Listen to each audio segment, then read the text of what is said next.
ज्ञानञ्जनशलाकया चक्षुरुन्मीलितं येन तस्मै श्रीगुरुवे नमः। नमो विष्णुपादाय कृष्णप्रेष्ठाय भूतले श्रीमते भक्तिवेदान्त स्वामिनिति नामिने। नमस्ते सारस्वते देवे गौरवाणी प्रचारिणे निर्विशेष शून्यवादी पाश्चात्य देशतारिणे। नमो महावदन्याय कृष्ण प्रेम प्रदायते कृष्णाय कृष्ण चैतन्य नामने गौरतुसे नमः।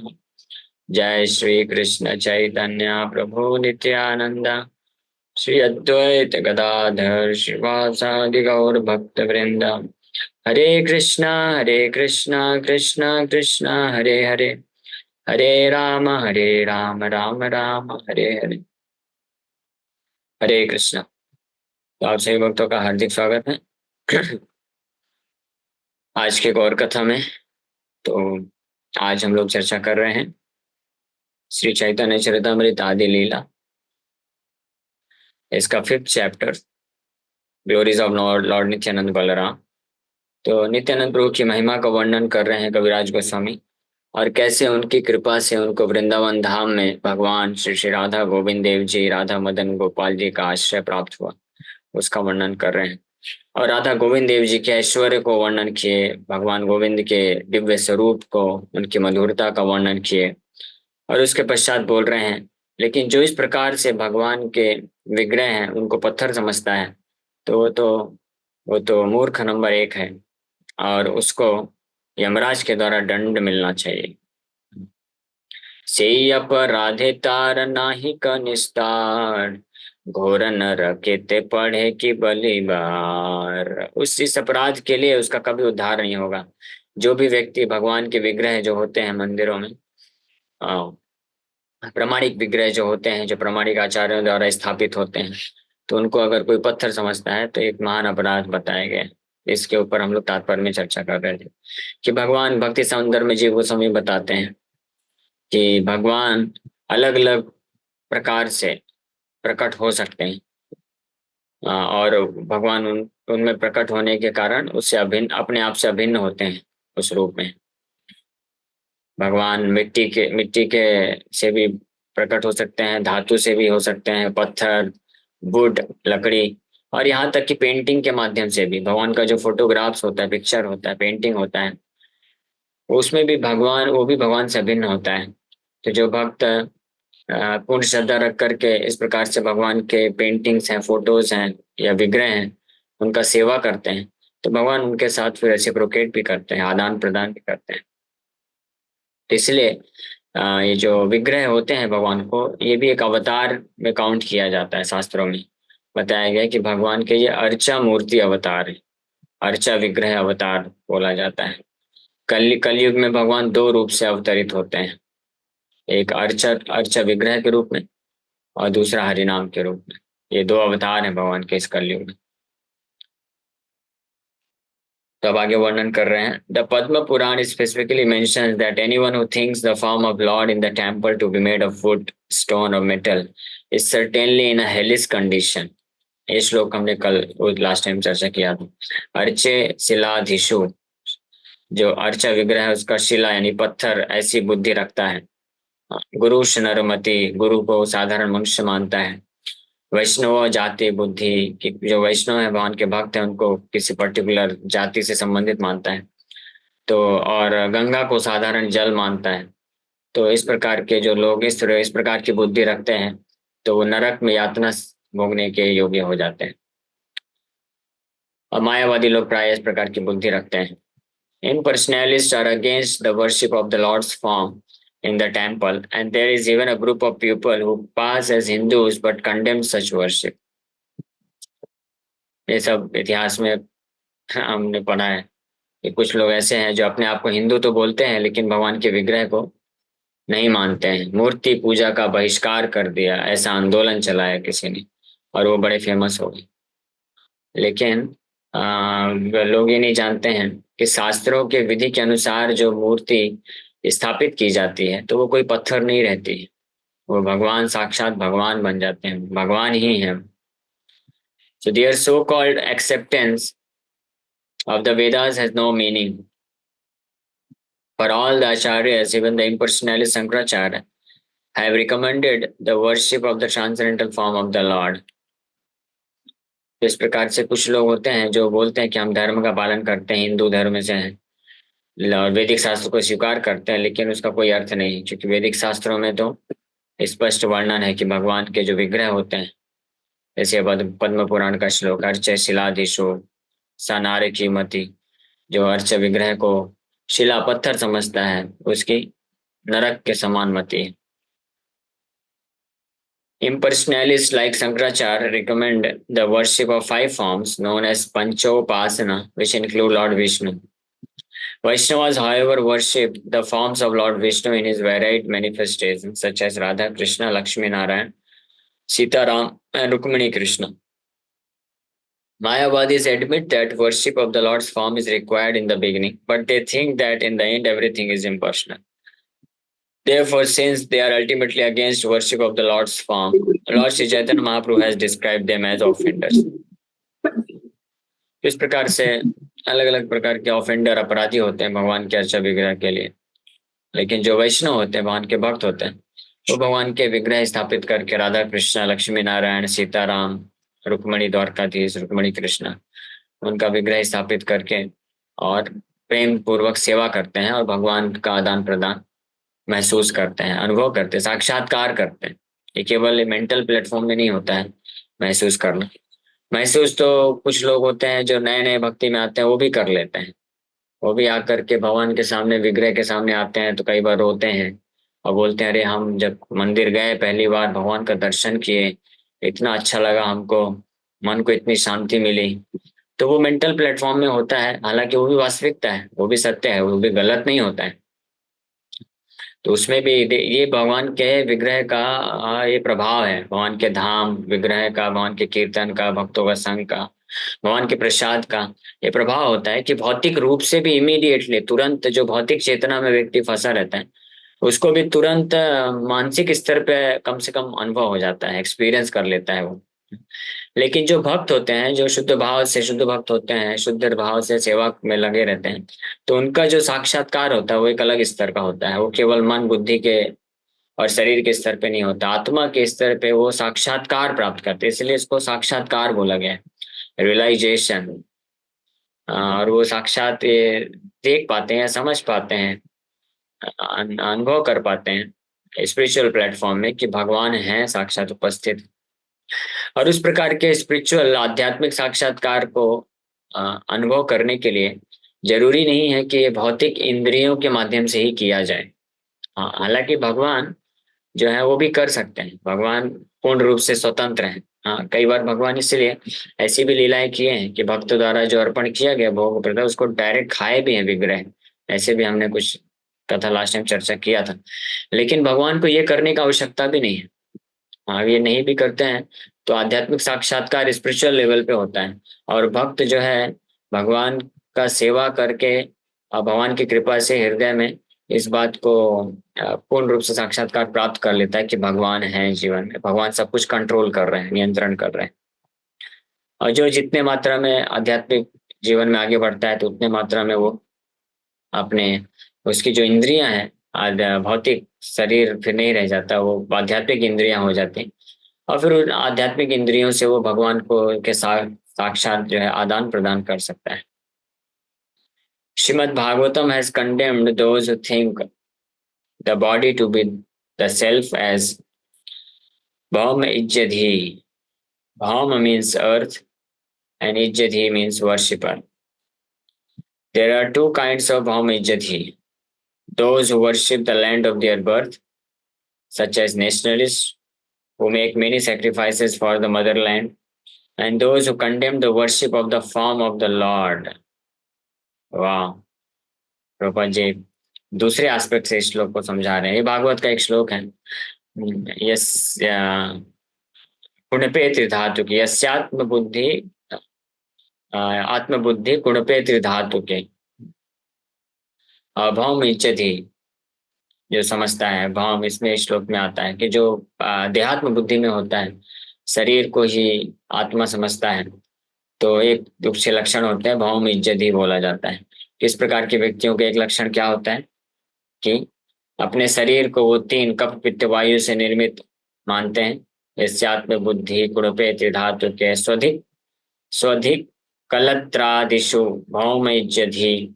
स्व स्व मतलब अपना मानता है किसको, कलत्र आदिशु, कलत्र मतलब पत्नी और बच्चे, जो इस शरीर से संबंधित जो पत्नी है, शरीर से उत्पन्न जो बच्चे हैं, उनको स्वजन मानता है कि ये मेरे अपने हैं।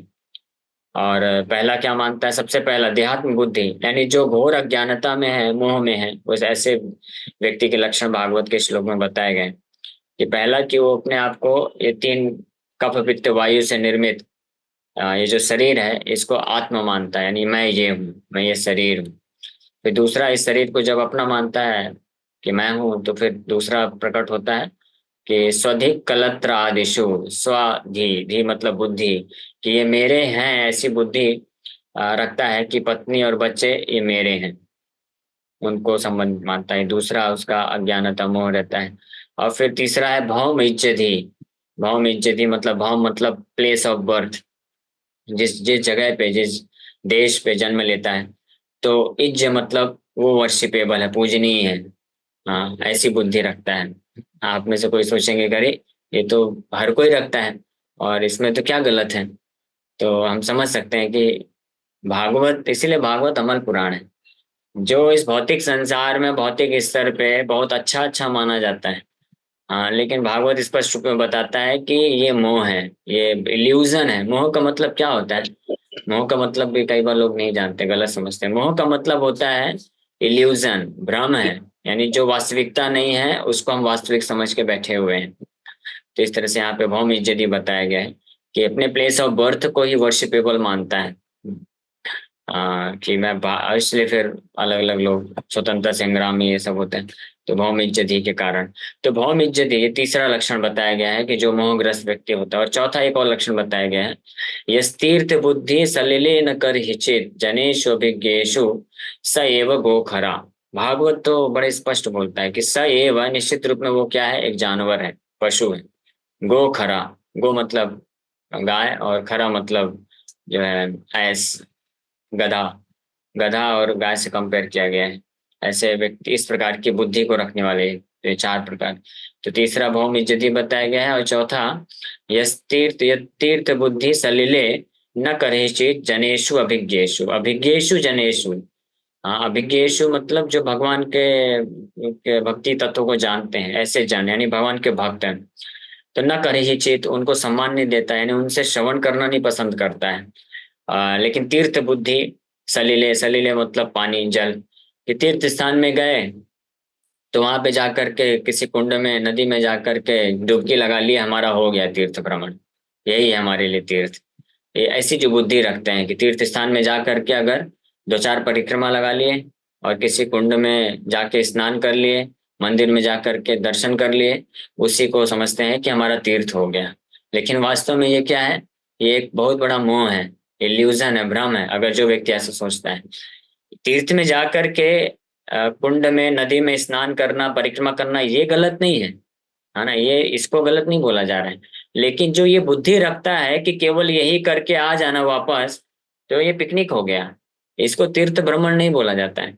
तीर्थ भ्रमण क्या है, असली तीर्थ भ्रमण होता है कि वहां पे रहने वाले साधुओं के माध्यम से हम श्रवण करें, क्या है तत्व, गीता भागवत के फिलॉसफी को जाने, भगवान के बारे में जाने, हम अपने बारे में जाने कि हम ये शरीर नहीं आत्मा है और जीवन का उद्देश्य क्या है। तो अगर कोई ये कार्य नहीं करता है तो उसका जो तीर्थ भ्रमण है, ये सब वास्तव में एक सेंस में वेस्ट ऑफ टाइम ही होता है। इसलिए एक नरोत्तम दास ठाकुर महाराचार्य बोलते हैं कि अलग अलग तीर्थों में जाकर के जो भ्रमण करते हैं, लेकिन भक्तों को भगवान के प्रति सेवा का भाव नहीं है, भक्तों को सुनना नहीं पसंद करते हैं, भक्तों का संग नहीं करना चाहते हैं, तो वो केवल एक श्रम है, वो केवल एक परिश्रम रह जाता है। श्रम एव ही केवलम। तो इसको भी चौथे कैटेगरी में रखा गया है कि ये तीर्थ बुद्धि सलीले, सलीले मतलब पानी जल, कुंड में स्नान करना। और उस फॉर दैट मैटर न केवल जल में स्नान करना, बल्कि तीर्थ में जाकर के जो भी लोग करते हैं, सोचते हैं कि इससे हम तीर्थ भ्रमण हो गया। तो तीर्थ का धाम यात्रा या तीर्थ यात्रा का वास्तविक उद्देश्य ये था। इसी प्रकार से प्रभुपाद जी इसी को ध्यान में रखते हुए कि हर कोई जो है तो अभी तीर्थ धाम नहीं जा सकता है, वृंदावन धाम। अभी ऑस्ट्रेलिया अमेरिका के लोग कैसे आएंगे वृंदावन धाम? हाँ।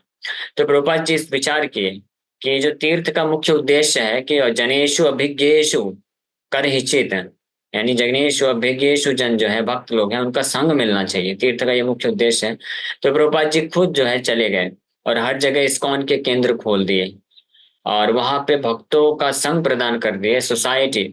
इसलिए प्रभुपाद जी बोले ISKCON stand for international society for Krishna consciousness. तो ISKCON is a society where one gets the opportunity to associate with the devotees of the Lord. हाँ, कि इस्कॉन वो सोसाइटी है जहाँ पे लोगों को ये मौका मिलता है कि वो भगवान के भक्तों का संग प्राप्त करके भक्ति के मार्ग को सीख सके, समझ सके। That is the purpose of ISKCON. और इसीलिए प्रभुपाद जी बोले कि इस्कॉन टेम्पल्स जो स्टेब्लिश किए हैं प्रभुपाद जी, न केवल भारत में बल्कि विदेशों में भी कहीं पे भी इस्कॉन मंदिर है, तो वो they are as good as Vaikuntha, as good as Vrindavan dham. वो वृंदावन धाम ही है, क्योंकि वृंदावन में जा करके या अन्य तीर्थों में जा करके व्यक्ति जो उद्देश्य है कि वहाँ पे भक्त जो रहते हैं उनका उनके माध्यम से कृष्ण भक्ति को बारे में जाने। सिद्धांत कृष्ण भक्ति के एक विज्ञान है, तो इस विज्ञान को समझ करके उसको अपने जीवन में उतारे, ये उद्देश्य है तीर्थ भ्रमण का। तो इस उद्देश्य की पूर्ति जो है इस्कॉन मंदिरों में हो रही है। इसलिए इस्कॉन मंदिर जो है वृंदावन धाम है, वैकुंठ है, इसलिए प्रभुपाद जी बोले।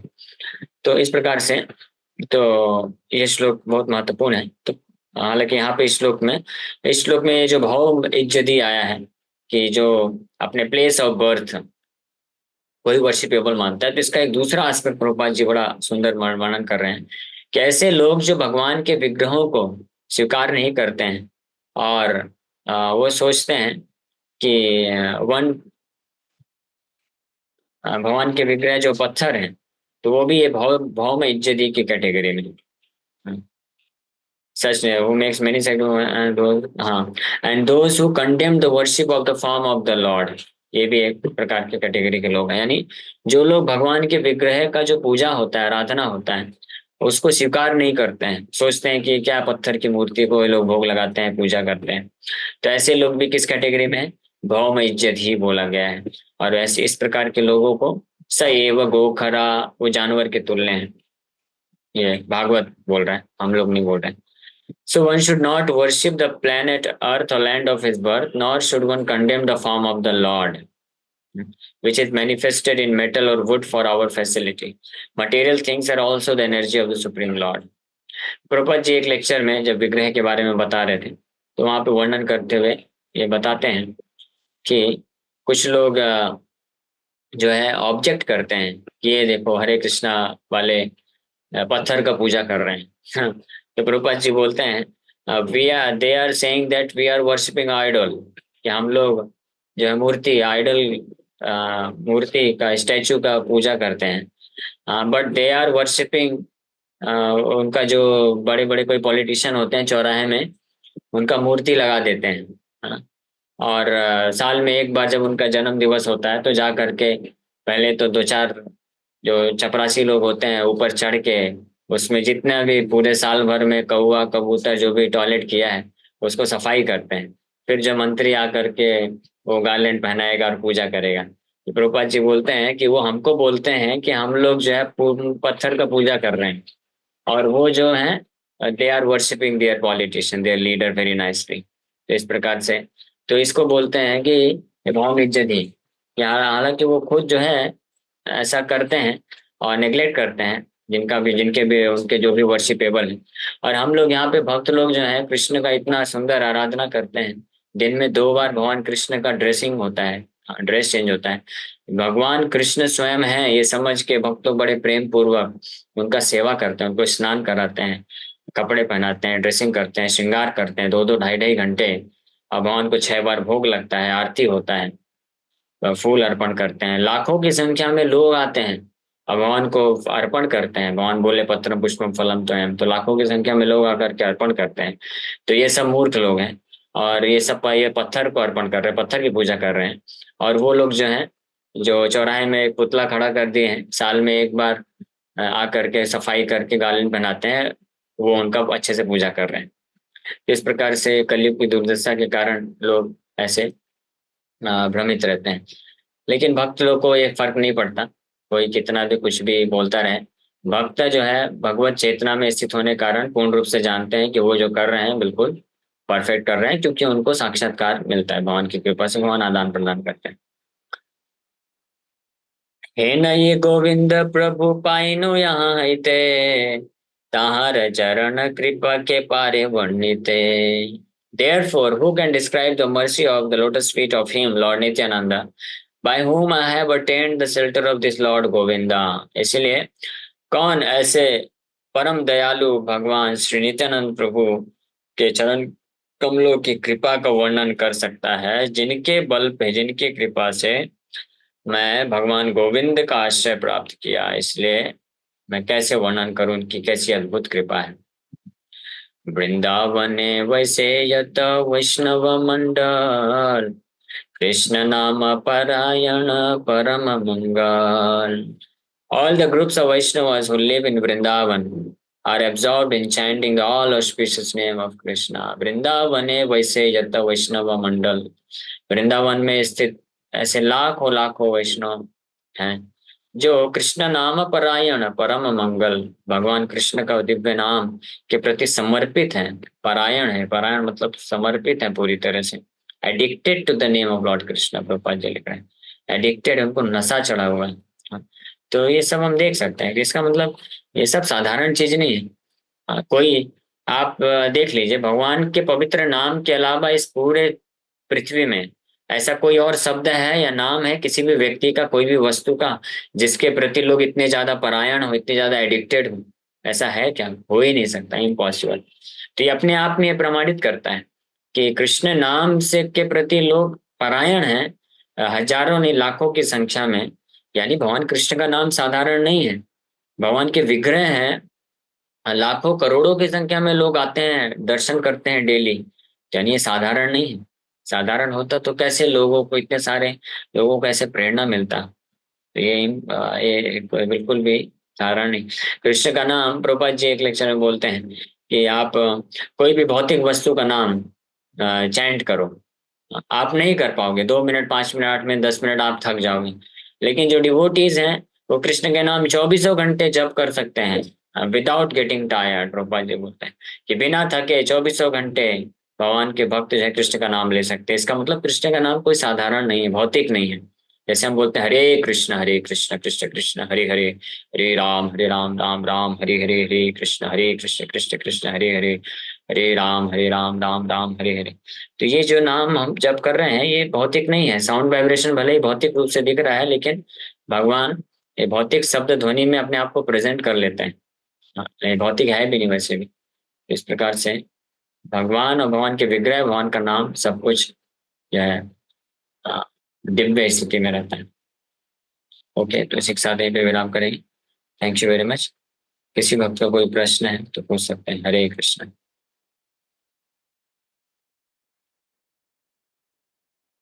हरे कृष्ण। तो जी एक बड़ा महत्वपूर्ण प्रश्न है। ये जो एक्चुअली आर्य समाज के लोग होते हैं, मैं थोड़ा 100 रुपये पूछूं तो ये लोग मूर्ति पूजा बड़ा खंडन करते हैं। तो इनका खंडन करने के पीछे भाव क्या होता है, और थोड़ा सा क्लियर करेंगे? अब इनका क्या पीछे भाव है? हाँ, मायावादियों का तो मैं बता सकता हूँ, प्रभुपाद जी जैसा बताएं। आर्य समाज वाले क्यों खंडन करते हैं इसका मुझे आइडिया नहीं, इनका क्या। थोड़ा सा मैं ऐड कर एक्चुअली लेता हूँ, में फिर आप थोड़ा हाँ आंसर दे दीजिएगा थोड़ा सा। एक्चुअली जो आर्य समाज के संस्थापक थे स्वामी दयानंद सरस्वती, वो क्या बोलते थे, एक बार वो देखे थे कि एक शंकर जी का कोई मंदिर था, उसमें एक चूहा आया। तो चूहा जो है तो मूर्ति में कुछ रखा था तो खाने लगा। वो क्या बोले उस टाइम से, वो क्या बोले कि देखो ये कैसे शंकर जी है, कैसे भगवान है, अपनी रक्षा कर नहीं सकते, अपने प्रसाद की रक्षा करने दूसरों की रक्षा क्या करेगा। तो उस टाइम से फिर वो कट्टरता, माने इसको फेनाटिक कहते हैं, कट्टरतावाद, ये मूर्ति पूजा खंडन करने लगे। हालांकि बाद में लोगों ने उनका ही है ना वो कर दिया था। तो ये पीछे उनका लाभ भाव होता है।